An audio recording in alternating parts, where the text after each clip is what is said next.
नमस्कार दोस्तों, आप सभी का स्वागत है। दोस्तों, आज के इस कहानी के जरिए में मन को वश में करने के लिए क्या करे बुद्ध की कहानी शेयर करके आपको बताने वाला हूँ कि आप मन को वश में करने के लिए क्या कर सकते हैं। तो बिना समय को गंवाए चलिए जानते हैं कि हम सब मन को वश में करने के लिए क्या कर सकते हैं। अगर आप इस कहानी के पीछे के तर्क को समझ लें तो आपका दिमाग काबू में हो सकता है। जब मैंने पहली बार यह कहानी पढ़ी तो मुझे इसका तर्क समझ में नहीं आया, लेकिन इसकी भावना प्रेरणादायक है। एक बार महात्मा बुद्ध किसी नगर से गुजर रहे थे। बुद्ध की नजर एक कपड़ा व्यापारी पर पड़ी जो उदास और निराश दिख रहा था। बुद्ध उसके पास गए और पूछा, हे भक्त, तुम इतने दुखी क्यों हो? यदि आप मुझे अपनी चिंता के बारे में बताएं तो मैं आपकी मदद कर सकता हूं। कपड़ा व्यापारी ने बुद्ध को प्रणाम किया और उन्हें अंदर आमंत्रित किया। व्यापारी ने कहा कि जब से मेरी पत्नी की मृत्यु हुई है तब से मेरे छोटे बेटे की देखभाल के लिए घर पर कोई नहीं है, इसलिए मैं हमेशा उसे अपनी दुकान पर लाता हूं। लेकिन वह मेरी दुकान पर आने वाले हर ग्राहक की पगड़ी उतार देता है और कभी-कभी उनका बैग उठाकर बाहर फेंक देता है। मैंने डांटा और बहुत समझाने की कोशिश की, लेकिन वह नहीं समझा। उसकी हरकतों से मेरे सभी ग्राहक अपमानित महसूस करते हैं और वापस चले जाते हैं। बुद्ध ने कहा, मैं तुम्हारी मदद कर सकता हूं, लेकिन तुम मुझसे वादा करो कि तुम मेरे किसी भी काम में हस्तक्षेप नहीं करोगे, न ही कोई सवाल पूछोगे।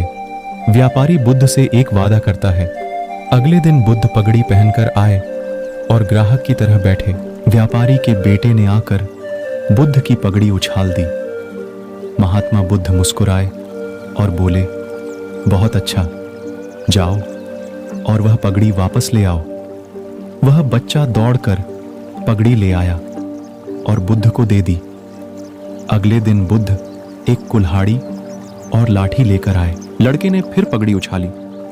बुद्ध ने लड़के को एक कुल्हाड़ी और लकड़ी दी और कहा, जाओ इस लकड़ी को काटो। व्यापारी को थोड़ा डर था कि कहीं उसके बेटे को चोट न लग जाए, लेकिन उन्हें अपना वादा याद था।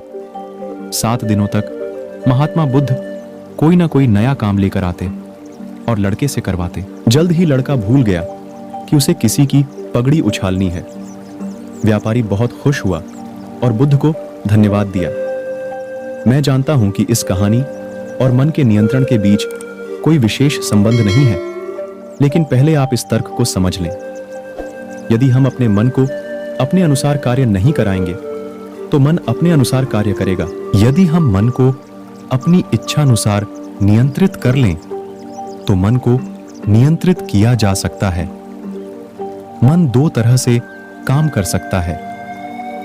पहला, मन अपनी इच्छानुसार काम कर सकता है, या दूसरा, हम मन से अपनी इच्छानुसार काम करा सकते हैं।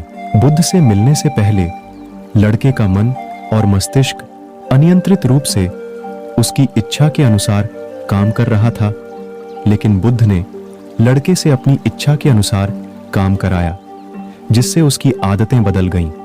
दोस्तों, हम आशा करते हैं कि आपको बुद्ध की यह कहानी पसंद आई होगी।